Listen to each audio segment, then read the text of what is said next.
Hey guys, Mr. Tolly. I don't do any reloading videos anymore.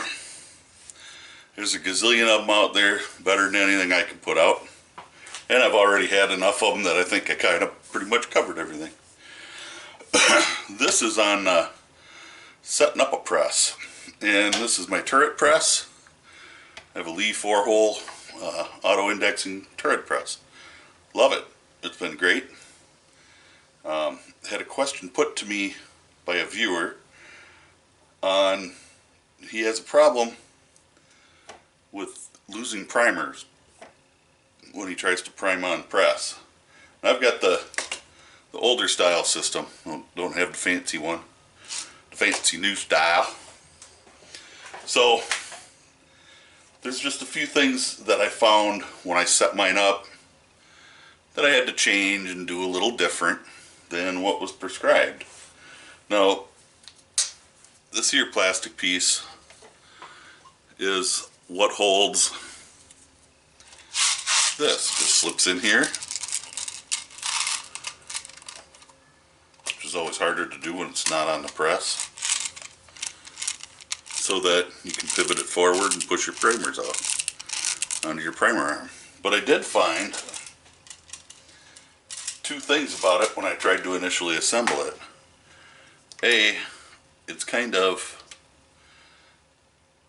It's not high enough. It needs to be up a little higher. So what I did is I just took a plain old 5/16 flat washer and I set that under it, and that seemed to solve the height problem. It's got a fancy washer up on top so that you're not hitting the turret. And you want to make sure that whatever you use for a spacer is not going to rub against the turret, the head itself, or it's going to impede how everything works. So we just put all this together with a fancy pants washer up on top, and it is a little thicker washer. So I do recommend keeping that in there. And I took this apart for the sake of this video. This has been working really good for me. I should have some ratcheting wrench or something here. It's just a regular old, I don't even remember where I got this wrench from. It's probably one of the few snap-on wrenches I have.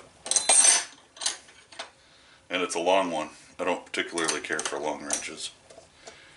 But I'm just going to kind of snug this up so that I can still move it, because you need to be able to move it a little bit to set up.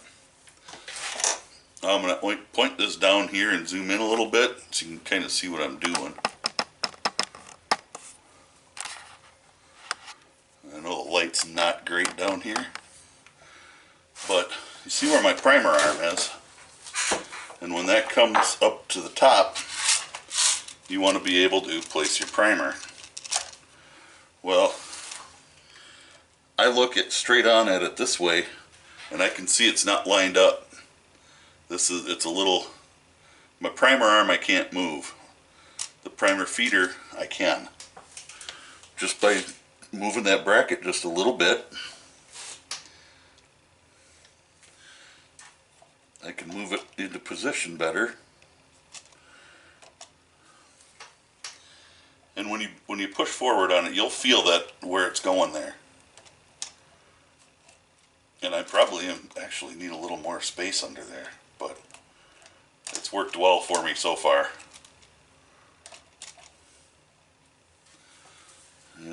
But you want to be straight on with it.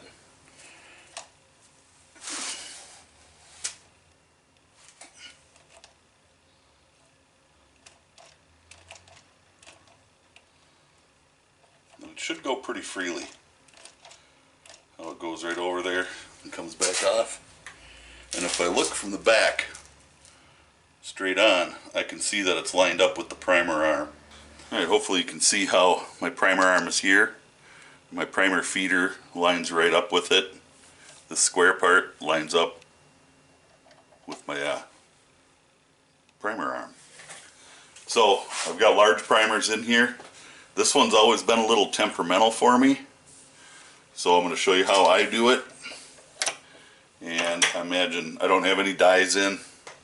This brass is all deprimed already.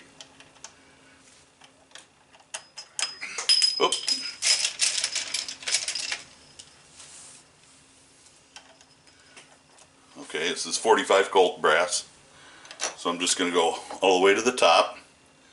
I'm going to push this forward, push it forward, push the forward on here, and then I'm going to push down on the front because that seems to work the best for me.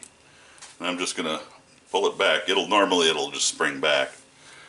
And if I move you again, you can see, I'll show you in a minute, but it dropped a primer right in the primer arm there. And I don't know if you got to see that there.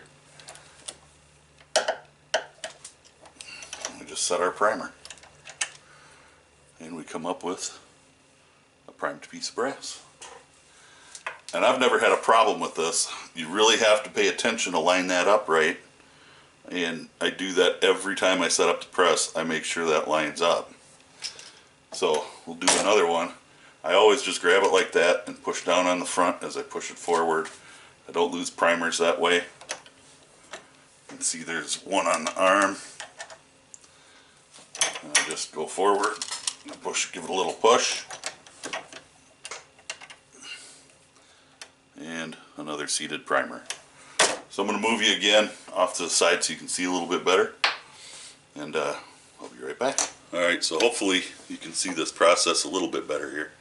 Let's put put an empty case in here. And then we just, like I said, I always push down on the front there. Just make sure that the primer is in the primer arm. I think you can see it there.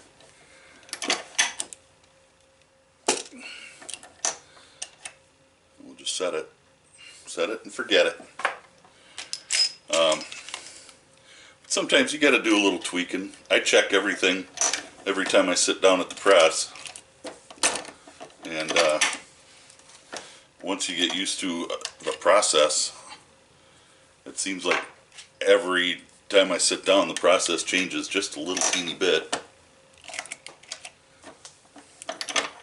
But I don't drop primers anymore. I did.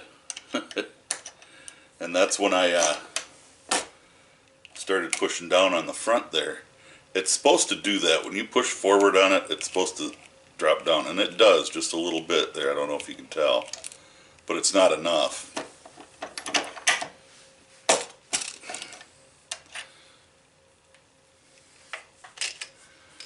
So, hopefully, this is helpful. And every now and again, you might have to, grab your bracket, grab hold of this bracket here and move it just a little bit, just to kind of get things to dial in a little bit better. But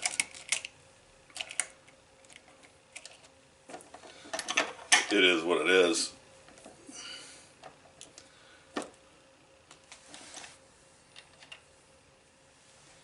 So, there you go.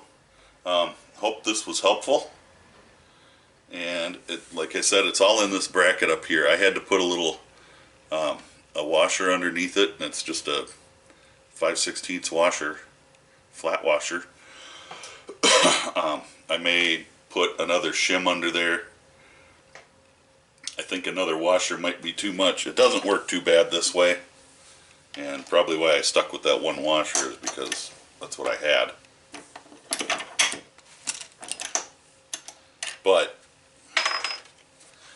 that being what it is, it's the biggest help that I've found with this is pushing down on the front. I do always look at my primers, except when I'm running batches. I did find that pushing down on the front helped immensely. It made sure that that primer got in the cup, and once you got everything lined up, it seems to work okay. I didn't put the dies in here because I have all my dies have the collars on them and they're locked in. I like to use the Hornady lock collars, and they're all locked into place to slip them into the single stage and go to town. so I didn't put the dyes in here. Other than that, you know, I can go through this again if it needs to be. Hopefully it was helpful, and y'all stay safe. God bless, and we'll catch you in the next video.